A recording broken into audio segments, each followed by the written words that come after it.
My wife told me I was being controlling for wanting to see her messages, so I projected her private DMs on the living room wall during our monthly Friends game night. I'm 34M. My wife, Kara, is 35. We've been married 6 years. We host a monthly game night. Same group, same cheap pizza, same terrible board games. That night ritual is where this blows up. For months, I've been asking small questions that never landed. Kara works in PR. She's out for launches and client dinners and the occasional networking event. I didn't make a thing about it at first. Then the small stuff started stacking up. Receipts for bars she never mentioned, her jacket coming home smelling like a different cologne, calendar entries mysteriously deleted. Every time I asked where she'd been or who she'd been with, she'd flip it on me. "You're being controlling," she'd say. "Why do you need to see my messages?" After a while, being called controlling stopped being an argument and started being a way to shut the door. I tried the reasonable routes. I asked for transparency. I suggested counseling when the defensiveness got loud. I asked her to tell me when plans changed.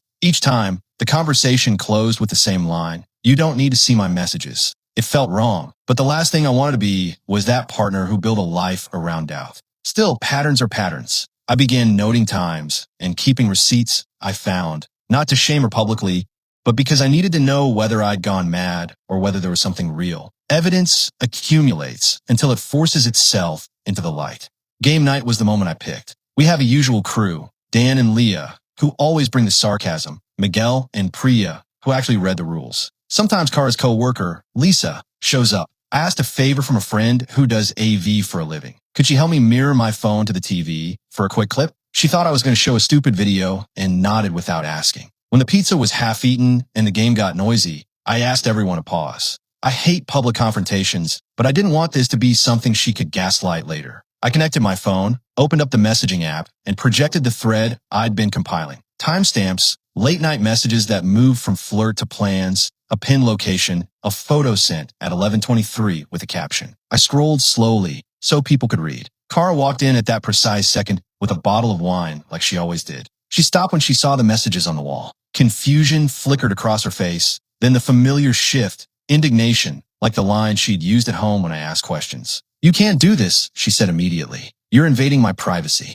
You're being controlling." She held up the privacy card like an umbrella. I didn't shout. I let the text breathe on the screen. People stared. Dan squinted and read a line aloud. "Come over after the bar. I'll be alone." A few heads turned when I said the guy's name. Tom, someone she worked with and had mentioned in passing. Kara lunged for the remote, as if turning off the TV could make the words vanish. The room split. A couple of friends jumped to her defense. "You can't just read someone's messages in public," one said. Others, the people who'd known us the longest, looked at each other like they were waiting for a truth to land. Miguel, who never minces words, said quietly, "Let's read it. All of it." No one wanted to be the one to look away. Kara tried to reframe it. "It was joking, it's not what it looks like." But when someone asked directly if there'd been anything beyond flirting, her voice wavered. She admitted to a kiss and to staying later than she'd told me. The confession wasn't a performance. It fell out of her with the rawness of someone who'd been caught mid-bend. She started crying. Not the performative kind, real, ragged, immediate. Friends moved closer. A bridesmaid who'd been at our wedding, someone who'd always loved Kara, put a hand on her back and said, "I didn't know." The room stopped feeling like a party and started feeling like a place where consequences were landing. Her first defense after the tears was to paint me as the villain. "You humiliated me," she said. "You show my private messages to our friends." That's a powerful move because it reframes the moment as my wrongdoing rather than her betrayal. For a second, the impulse to apologize, to make the room less awkward, flickered in me. But the messages were on the wall, with timestamps and location pins, in a pattern that didn't bend under excuses. Update: the next morning. Kara left that night. Not dramatic. She walked out and texted she needed space. Her phone went quiet. Her friends sent mixed messages. Some were supportive, some asked if I'd gone too far. That stung in a new way. People were quicker to judge the method than the content. My brother called and asked why I'd made it public instead of talking privately. My mom texted with the same question. "You don't expect to be judged for the way you show the truth, but you are." I spent the day gathering myself and talking to the friends who stayed. Emily came by with groceries and didn't try to fix anything. She just sat and listened.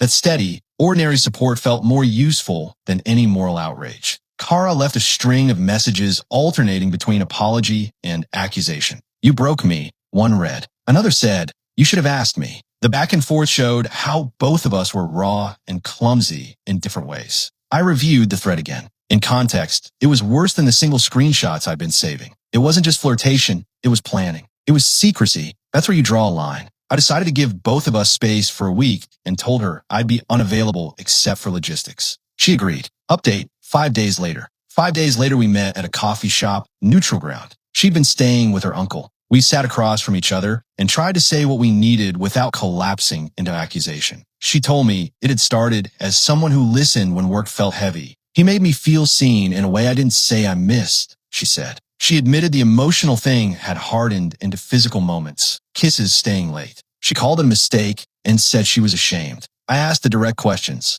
How long? Who knew? Was it ongoing? She said it had been a few months, that only Tom and someone on his team knew, and that she'd still been seeing him until recently. She said she loved parts of our life and wasn't sure what she wanted beyond stopping the lie. Saying, I love you, and admitting to ongoing betrayal in the same breath is a strange and terrible contradiction. Her friends started to move differently. A couple who'd been neutral pulled back. A friend who'd always been fond of both of us said she felt betrayed. Kara contacted people privately and apologized. She accepted a rule I put forward. No private accounts, no secret plans, and full transparency for a while. She agreed to therapy. Those are boxes you can check. Whether they hold is another matter. Update, 3 weeks later. 3 weeks in, and therapy kicked our excuses into small, necessary tasks. The counselor had us do micro repairs. If either of us saw a problem, mention it immediately. Make one honest small thing a day. It sounds trivial and corny, but it's the kind of scaffolding you need when the big trust breaks. Kara came to sessions and spoke about shame and loneliness. She deleted accounts and stopped attending the late-night friend gatherings that had bred easy secrecy. There were relapses in the small ways.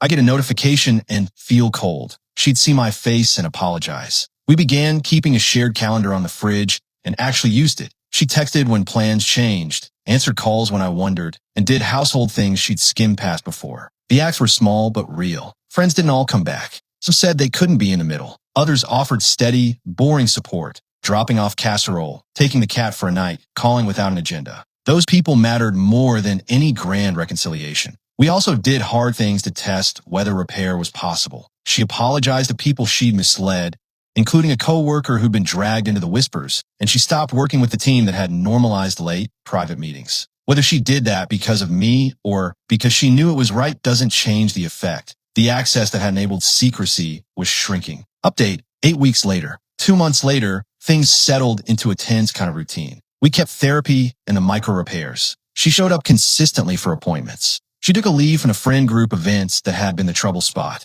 It looked like progress. It felt like second chances, small and painstaking. But the heart remembers in a different way than logic. I'd be shaving and the image of her kissing him would flash through my mind. I'd go to bed and the memory of the messages would flicker like a faulty light. I did my own work, went to a couple of sessions, and learned how much a mind primed to suspect will see evidence everywhere. That didn't absolve her, but kept me from weaponizing every small omission. Then one night we had a blow up over something stupid, a missed rent notice, and the old script threatened to return. We stopped ourselves and used the signal word the therapist taught us. It's not dramatic, but having a tool to pause an argument actually kept us from doing the performative stuff that ruins repair. Final update, 11 weeks later. 11 weeks after that game night, we split. We tried repair in a way that wasn't performative.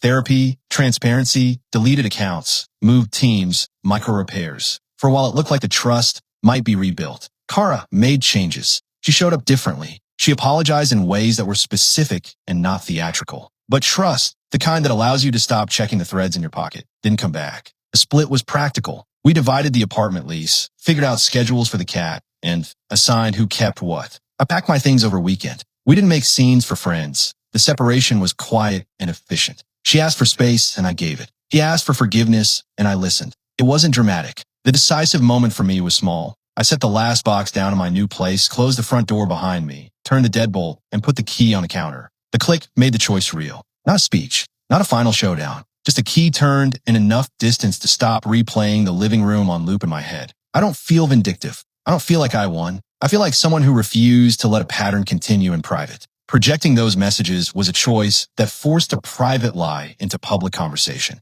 The consequence was this separation. It's clean in a way, a physical boundary for an emotional one. That's the end.